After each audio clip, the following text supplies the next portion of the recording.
अमीर परिवार का एक लड़का कॉलेज के अंतिम वर्ष की तैयारियां कर रहा था। लड़का पढ़ाई में बहुत तेज था। उसके पिता इलाके के सबसे अमीर बिजनेसमैन थे। एक दिन पिता ने पूछा, एग्जाम की तैयारियां कैसी चल रही है बेटे? उसने जवाब दिया, बहुत ही बढ़िया। अगर मुझे यूनिवर्सिटी में फर्स्ट नंबर मिल जाए तो आप मुझे नई मर्सिडीज स्पोर्ट्स कार गिफ्ट करेंगे पापा?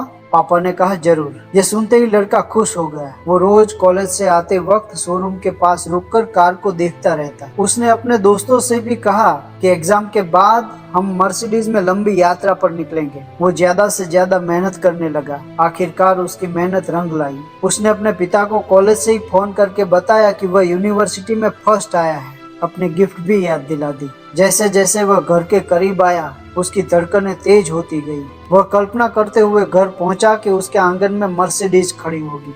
उसने धीरे से कंपाउंड का गेट खोला और आंगन में देखा, लेकिन कार कहीं नजर नहीं आई। वह उदास हो गया। सोचने लगा, शायद डिलीवरी लेट होगी। नौकर ने बताया कि सेठ साहब आपका इंतजार कर रहे हैं। वो दौड़ता हुआ पिता के कमरे में पहुंचा। बेटे को देखते ही पिता ने उसे गले लगा लिया और एक बड़ा सा गिफ्ट बॉक्स देते हुए कहा, बेटा, ये मेरी ओर से एक छोटी सी गिफ्ट। बॉक्स देकर वह काम पर चले गए। बेटे ने बॉक्स खोला। उसमें सुनहरे अक्षरों में लिखी गई बाइबल की किताब थी। बाइबल को देखकर लड़के ने सोचा, मैंने क्या मांगा और मुझे क्या मिला? इतना पैसा होने के बावजूद, मेरी इतनी मेहनत के बावजूद, प्रॉमिस देने के बाद भी कार क्यों नहीं दी मुझे? ये सोचकर उसके दिल पर एक गहरी चोट लगी। उसकी सारी उम्मीदें जलकर राख हो गई। वो मन ही मन सुलग उठा। अब पिता के पास दूसरी बार मांगने का तो सवाल ही नहीं था। उसका जमीर उसे परमिशन ही नहीं देता। उसने उसी वक्त एक बहुत बड़ा निश्चय किया। एक कागज लिया और उस पर लिखा, प्रिय पापा, मर्सिडीज कार के बदले बाइबल देने में आपका कोई शुभ संकेत ही होगा। अब मुझे आपसे कुछ भी नहीं चाहिए। मैं घर छोड़ के जा रहा हूँ। तभी वापस आऊंगा जब आपसे भी अमीर हो जाऊं। अलविदा। चिट्ठी उसी बाइबल पर रखकर वो चल पड़ा। कई साल बीत गए। वो जब भी पिता को याद करता, दिल में एक चुभन उठती। वो अपने पिता को बता देना चाहता था तो उसने दिन रात एक कर दिया, पसीना बहा दिया। वो बहुत सफल हुआ, अपने पिता से भी आगे निकल गया। एक दिन सुबह उठा तो पिता के विचार मन से जाते ही नहीं थे। उसने सोचा, वो कितने बूढ़े हो गए होंगे।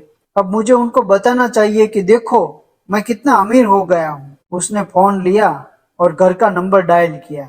सामने से फोन उठते ही उसकी धड़कनें तेज हो गई। सामने वाली आवाज पिताजी की नहीं थी। वो तो उनका पुराना नौकर था। उसने बताया, सेठ जी तो एक हफ्ते पहले ही चल बसे। आपसे कांटेक्ट करने की बहुत कोशिश की पर आपका पता ही नहीं मिला। अंतिम सांस तक वो आपका नाम लेते रहे और मुझे कहते रहे कि मेरे बेटे को बताना, मैं उसे बहुत बहुत ही प्यार करता हूँ। नौकर की आंखें भी भर आई। बेटे पर तो जैसे आसमां टूट पड़ा। अंतिम क्षणों में पिता से न मिल पाने के दर्द ने उसके दिल को छलनी कर दिया। वो उसी वक्त घर जाने निकल पड़ा। आते ही पिता के कमरे में गया। उसकी छवि को देखकर आंसू रोक न पाया। तभी उसकी नजर उस बाइबल पर पड़ी। इसी के कारण तो घर छोड़ा था। नौकर ने कहा, वो हर रोज इस किताब को देखते रहते थे। बेटे ने किताब को ऐसे छुआ जैसे अपने बाप को छू रहा हो। उसने पहला पेज खोला।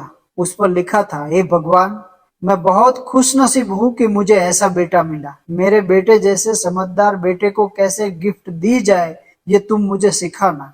आज मैं उसे उसकी मांगी गिफ्ट के साथ ये बाइबल भी दे रहा हूँ ताकि वो अपने अंदर एक सच्चे और मेहनती इंसान को जिंदा रख सके। पिता के ये शब्द बेटे को बाइबल से भी महान लगे। वो बाइबल को चूमने के लिए बेकरार हो गया। जैसे ही बाइबल उठाया कि उसके पीछे छिपा हुआ एक छोटा सा बॉक्स नीचे गिर पड़ा। बेटे ने देखा कि वो मर्सिडीज की चाबी थी। उसके साथ बिल भी था जिसमें उसके रिजल्ट आने के एक हफ्ते पहले की डेट लिखी थी और ये भी लिखा था, कैश पेड, यानी पिताजी ने एक हफ्ते पहले ही कार खरीद ली थी। ये पढ़ते ही वो किसी बच्चे की तरह फूट फूट के रोने लगा। उसके पछतावे की कोई सीमा न थी, पर अब कुछ नहीं हो सकता। वो हमेशा के लिए अपने पिता को खो चुका था। कभी कभार हम भी अपने माता पिता की बात को उस वक्त समझ नहीं पाते। हम सोचते हैं कि हम जैसे चाहे उसी तरह से हमें चीजें मिलनी चाहिए। भगवान भी हमें अलग अलग तरीकों से पैक करके कई गिफ्ट भेजता है। ऐसी कई गिफ्ट अपनी नासमझी में हम ठुकरा देते हैं। इसका एक ही रीजन है, उसका पैकिंग हमारे मान्यताओं के अनुसार नहीं हुआ होता। मान्यताएं बदल देने से बहुत कुछ बदल जाता है।